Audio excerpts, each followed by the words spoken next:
Class 9 पिछले दिन हम लोग आपके अलग अलग हार्ट के स्ट्रक्चर्स के बारे में जाने थे कि हार्ट का कितना भाग होता है, हार्ट के अंदर कौन कौन से नलियाँ आती है और कौन कौन से नलियाँ जाती हैं, कहाँ पे डीऑक्सीजनेटेड या फिर अशुद्ध रक्त बहता है, कहाँ शुद्ध रक्त बहता है। आज हम लोग एक अलग तरह का टॉपिक पढ़ेंगे जो कि है परिवहन का प्रकार, मतलब रक्त परिवहन अलग अलग जंतुओं में किस तरह से होता है उसके बारे में जानेंगे। यहाँ पे हार्ट उतना मेन टॉपिक नहीं रहेगा, बट हाँ हार्ट एक सब्जेक्टिव टॉपिक इसमें ज़रूर रहेगा। तो हमारा रक्त परिवहन करने का अलग अलग तरीका होता है, जैसे कि आप लोग सभी समझते होंगे या सोचते होंगे, नलियों द्वारा या फिर धमनियों द्वारा और शिराओं द्वारा रक्त का संचालन होता होगा हमारे पूरे शरीर में। तो ये तो एक सिस्टम एक सिंपल सा है कि ये हमारा हार्ट है, हार्ट से कुछ नली गया जो रक्त को बॉडी में पहुंचाया और फिर यहाँ से कुछ नलियाँ निकली जो जुड़ के हार्ट में पहुंचा दी। ये तो एक कॉमन सिस्टम है, बट यहाँ से यहाँ तक के बीच में इस एरिया में हमारा होता है शरीर। यहाँ क्या होता है? बॉडी या शरीर।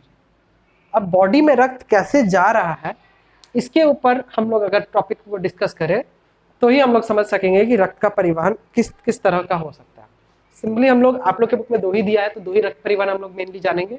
एक होता है खुला रक्त परिवहन या फिर ओपन सर्कुलेटरी सिस्टम,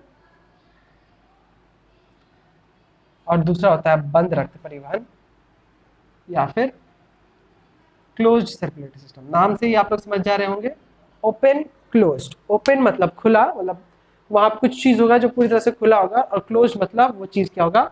बंद होगा। यहाँ पे वो सब्सटेंस क्या है जो खुला या बंद रहेगा? तो हम एक सिंपल डायग्राम से अगर आपको समझाएं, समझिए ये आपका उत्तक है, समझिए आपका मस्कुलर उत्तक है, पेशी उत्तक है ये आपका, और पेशी उत्तक में आपको रक्त से ऑक्सीजन और कार्बन डाइऑक्साइड लेना है और छोड़ना है। अब आप क्या कर सकते हैं यहाँ पे, अगर आप रक्त हो तो आप रक्त के नाम पे आप क्या करोगे? आप यहाँ से अपना पोषक पदार्थ को लेके डायरेक्ट डालोगे। उससे क्या होगा? यहाँ पे सारा रक्त का प्रवाह होने लग जाएगा हर एक जगह पे और रक्त मिलने लग जाएगा।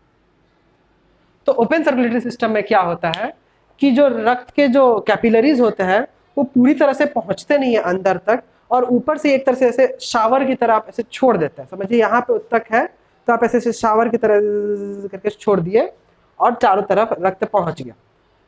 इस तरह के सिस्टम में हम लोग को कोई कैपिंग नहीं मिलता है, कोई यहाँ पे एग्जिट नहीं है या फिर कोई यहाँ पे डोर नहीं है जिसकी वजह से हम लोग उसको रोक सके, फ्लो को कभी रोक नहीं सकते हैं। और इसी कारण से यहाँ पे एक्स्ट्रा ओवरफ्लो भी कभी कभी हो जाता है। इस ओवरफ्लो को रोकने के लिए ये लोग क्या करते हैं, यहाँ पे एक और नली लगा के रखते हैं जो कि थोड़ा सा ज्यादा डीप तक जाता है और एक्स्ट्रा ब्लड को ऊपर टान लेता है और फिर हार्ट में पहुंचा देता है। तो इस तरह के सिस्टम्स में क्या होता है, ये पूरी तरह से खुला हुआ रहता है, जो कैपिलरीज है वो बंद नहीं रहता है। वहीं क्लोज सर्कुलेटरी सिस्टम में अगर हम लोग फिर से एक ही एग्जांपल लें जो आपका पहले लिए थे पेशी उत्तक का ही,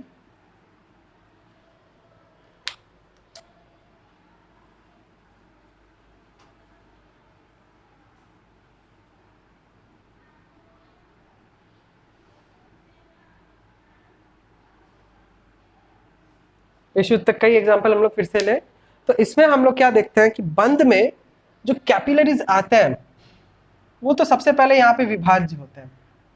कैपिलरीज खुद अपना अपना एक रास्ता बनाते हैं और यहां से वो लोग इंडिविजुअल सर्किट्स में जाते हैं। तो यहां देखिए ये एक बार में शावर हो रहा था, यहाँ पे क्या है, शावरिंग नहीं हो रहा है, ये बंद है। एक तरह से बंद होने के बाद यहां से दूसरा नली बनता है जो कि चुपचाप से रक्त को लेके निकल जाता है। तो रक्त का शावर हुआ क्या? यहाँ कोई रक्त का शावर नहीं हुआ, रक्त यहां से आया और चला गया, अंदर अंदर से नली से होते हुए चला गया। फिर आप लोग पूछेंगे सर इसमें हम लोग को पेशी को तो रक्त मिला नहीं, पेशी को रक्त कैसे मिलेगा? पेशी को रक्त मिलता है यहाँ पे छोटे छोटे विसरण नलियों के द्वारा। यहाँ से फिर बहुत सारे छोटे छोटे विसरण नलियां बनती हैं जो कि आप लोग क्लास 9 में चैप्टर 3.1 में पढ़े थे, विसरण परासरण। उसमें हम लोग क्या जाने थे, सांद्रता अधिक और कम होने की वजह से जो अणुओं की जो स्थिति है वो इधर से आगे पीछे हो जाती है। तो वही स्थिति के द्वारा यहाँ पे क्या होता है, पूरा रक्त एक ही बार में गिर जाता है। जिसकी वजह से सारा रक्त हर जगह बह जाता है।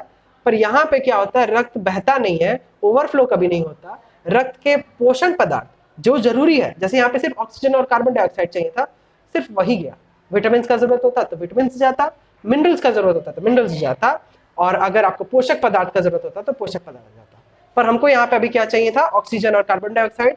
तो ऑक्सीजन यहाँ से ऐसे करके विसरित हो गया या पराश्रित हो गया, जो उसको माध्यम सही लगा। रक्त का पूरा पार्ट नहीं गया और ये बंद ही रहा, कहीं पे भी खुला नहीं। यहाँ पे देखिए गेट खुल गया है। एक और चीज, यहाँ पे क्या होता है, जो वर्ज्य पदार्थ होते हैं वो ज्यादातर मिक्स होके कभी कभी इस तरफ भी चले जाते हैं। अगर हम दूसरे पेन से दिखाएं, मिक्स होके कभी कभी इस तरफ भी चले जाते हैं और इधर भी चले जाते हैं, जिसकी वजह से ब्लड की शुद्धता पे बहुत ज्यादा इफेक्ट पड़ता है। यही कारण है कि ओपन सर्कुलेटरी सिस्टम के जो ब्लड होते हैं वो ज्यादातर समय अशुद्ध ब्लड होता है या फिर मिक्स्ड ब्लड होता है। अशुद्ध भी हो सकता है या फिर मिक्स्ड भी हो सकता है। मिक्स्ड मतलब मिश्रित। मिश्रित होने का कारण क्या है कि कभी कभी जो अशुद्धता है वो कम होगी और शुद्धता ज्यादा होने की वजह से वो मिक्स हो जाता है। शुद्धता का लेवल ज्यादा होता है, पर उससे हम लोग ये नहीं बोल सकते कि वो अशुद्ध नहीं है, उसमें थोड़ा बहुत अशुद्धता होता है। बट इसमें देखिए ऊपर वाला पार्ट पूरा शुद्ध है, ऊपर वाले पार्ट में सिर्फ अच्छा अच्छा सामान है जो कि सामान लेके पहुंचा रहा है। पर नीचे वाले पार्ट में देखिए अब क्या होता है। हम लोग समझिए यहाँ कार्बन ऑक्सीजन छोड़ दिए, जो भी जरूरत था छोड़ दिए। पेशी है, पेशी क्या करता है, कोशिकीय श्वसन। कोशिकीय श्वसन के फलस्वरूप क्या बनेगा आपका, कार्बन डाइऑक्साइड। इस कार्बन डाइऑक्साइड को कहीं तो छोड़ना पड़ेगा, तो ये कार्बन डाइऑक्साइड क्या होता है, इस रास्ता वापस आ जाता है। सेम प्रोसेस विसरण, विसरण परासरण, विसरण परासरण। यही विसरण परासरण की वजह से क्या होता है, आपके अंदर ये चला आता है। अब देखिए ऊपर में शुद्ध ब्लड, नीचे में अशुद्ध ब्लड। तो कैपिलरीज का ऊपर पार्ट जो धमनी वाला पार्ट था ये शुद्ध ब्लड लेके जा रहा है, पर नीचे वाला पार्ट जो शिरा वाला पार्ट था वो अशुद्ध ब्लड